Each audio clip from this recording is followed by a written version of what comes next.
7ஆம் தூதனின் மறுபதிப்பு எண் 3706, வருஷம் 1906, ஜனவரி மாதம். பாடத்தின் தலைப்பு பஸ்கா நினைவு கூறுதல்.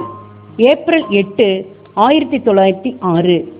வெளிநாடுகளில் உள்ள நம்முடைய வாசகர்களின் நன்மைக்காக நமது பஸ்கா ஆட்டுக்குட்டியினுடைய மரணத்திற்கான ஆசரிப்புக்குரிய தேதியை நாம் முன்கூட்டியே அறிவிக்கின்றோம். மீண்டுமாக 2 தேதிகளில் ஒன்றை தேர்ந்தெடுக்கும் சந்தர்ப்பம் நமக்கு வந்துள்ளது. நம்மால் தேட முடிந்த அனைத்து அல்மனாக்குகளிலும் ஆண்டு குறிப்பேடுகளிலும் இளவேனில் சம இரவு பகல் நாளுக்கு பின்வரும் அமாவாசைக்கான தேதி மார்ச் 24ஆம் தேதியாக கொடுக்கப்பட்டுள்ளது.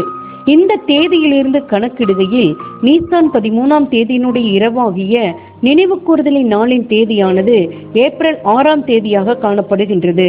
ஆனால் அனைத்து ஆண்டு நாங்கள் அறிந்திருக்கிறவரே பௌர்ணமியின் தேதியினை ஏப்ரல் 9ஆம் தேதி என்று கொடுத்துள்ளது.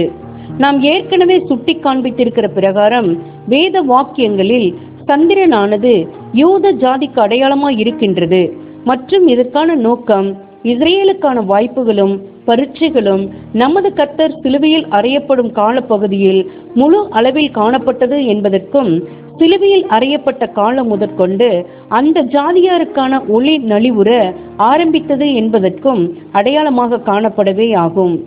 இம்முரண்பாட்டிற்கு அல்லது அமாவாசையில் இருந்து பௌர்ணமி வருவதற்கு எப்படி 16 நாட்கள் தேவைப்படும் என்பதற்கு காரணம் அறிய முடியாததினால் நாங்கள் அழிகனியின் வானாய்வு மையத்தினை கண்காணிப்பவர்களிடம் விசாரித்தோம். அவர்களாலும் காரணம் கூற முடியவில்லை மற்றும் ஆண்டு குறிப்பேட்டின் விவரங்கள் சரியே என்று உறுதி மாத்திரமே செய்தனர். அவர்கள் எங்களை வாஷிங்டனில் உள்ள அமெரிக்கா கடற்படை ஆய்வு மையத்திடம் விசாரிக்கும்படி பரிந்துரைத்தனர். இவர்களும் கூட நமக்கு ஆண்டு குறிப்பேட்டின் தேதிகளை உறுதிப்படுத்தினார்கள்.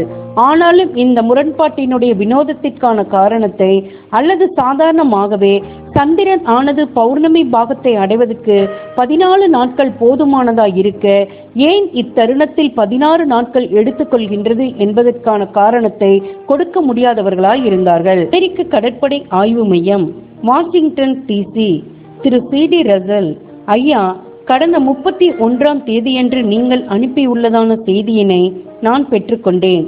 அதில் 1906ஆம் ஆண்டினுடைய சில ஆழ்மனாக்குகளில் அமாவாசையானது மார்ச் 24ஆம் தேதி மாலை 6:52க்கு இடம்பெறுகிறதாகவும் அதன் பௌர்ணமி ஆனது ஏப்ரல் 9ஆம் தேதி மதியம் 1:12க்கு இடம்பெறுகிறதாகவும் குறிப்பிடப்பட்டுள்ளது என்றும் இடைவெளி 15 நாட்களும் 6 மணி நேரங்களுமாக காணப்படுவதனால் அதில் சில முரண்பாடு இருப்பதாக உங்களுக்கு தோன்றுவதாகவும் குறிப்பிட்டிருந்தீர்கள்.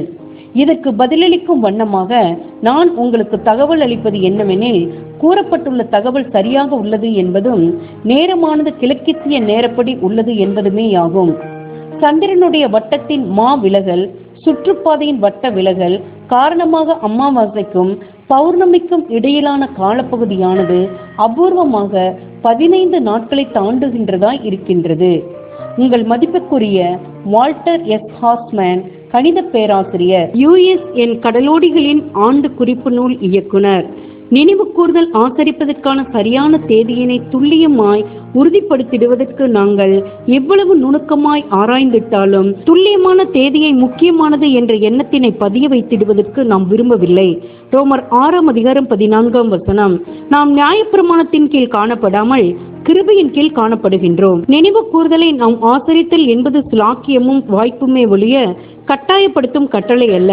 அதன் ஆசரிப்புக்கு நாம் ஒன்று போல் ஒரு தேதியினை பெற்றிருக்க வேண்டும் மற்றும் அதை நாம் சரியான மனநிலையில் ஆசரிக்க வேண்டும் என்றும், அதாவது பஸ்கா ஆட்டுக்குட்டியினுடைய நிழலானது உலகத்திற்கான மீட்கும் பொருள் விலக்கிரயமாக தேவ ஆட்டுக்குட்டியாக இயேசுவின் மரணத்தில் நிறைவடைந்ததற்கான நினைவு கூர்தல் என்று ஆசரிக்க வேண்டும் என்றும் உள்ளவைகளே முக்கியமானவைகள் ஆகும். நம்முடைய பஸ்காவாகிய கிறிஸ்து நமக்காக பலியிடப்பட்டிருக்கிறாரே, ஆகையால் பண்டிகையை ஆசரிக்க கடவோம், வேறு எதையும் அல்ல. இதையே அவரை நினைவு கூறும் வண்ணமாகவும் அவரோட கூட பிற்கப்படுவதற்கும் தற்காலத்தில் அவரது சரீரத்தின் அங்கத்தினர்களுக்கு திறந்து வைக்கப்பட்டுள்ளதான பலியுடன் கூடிய ஊழியங்களில் நம்முடைய ஜீவியங்களை அவரோட கூட ஒப்பு கொடுப்பதற்குமான நம்முடைய உடன்படிக்கையினை உறுதிப்படுத்தும் வண்ணமாகவும் நாம் செய்கின்றோம். நினைவு கூறுதலை ஆசரிப்பதற்கான மிகுந்த ஏற்ற வேளை ஏப்ரல் 8ஆம் தேதி ஞாயிறன்று இரவாகும் என்று நாம் முடிவு செய்கின்றோம். யூதர்களும் இதையே கைக்கொண்டு ஏப்ரல் 10ஆம் தேதி செவ்வாய்க்கிழமை பஸ்கா பண்டிகைக்கு அல்லது நீசான் 15ஆம் தேதியின் ஆரம்பம் என ஆசரிக்கின்றனர். இந்த கணக்கிடுதலின்படி நீசான் 14ஆம் தேதி என்பது ஏப்ரல் 9ஆம் தேதி திங்கட்கிழமையாய் இருக்கும். மற்றும் யூதருடைய கணக்கிடுதலின்படி நாளானது முந்தின மாலையோடு, அதாவது ஏப்ரல் 8ஆம் தேதி ஞாயிறு மாலையோடு துவங்குகின்றதாய் இருக்கின்றது. அந்த தேதியில் நாம் அனைவரும் ஒன்று போல் நினைவுகூறுதல் ராபோஜனத்தை ஆசரிப்போமாக.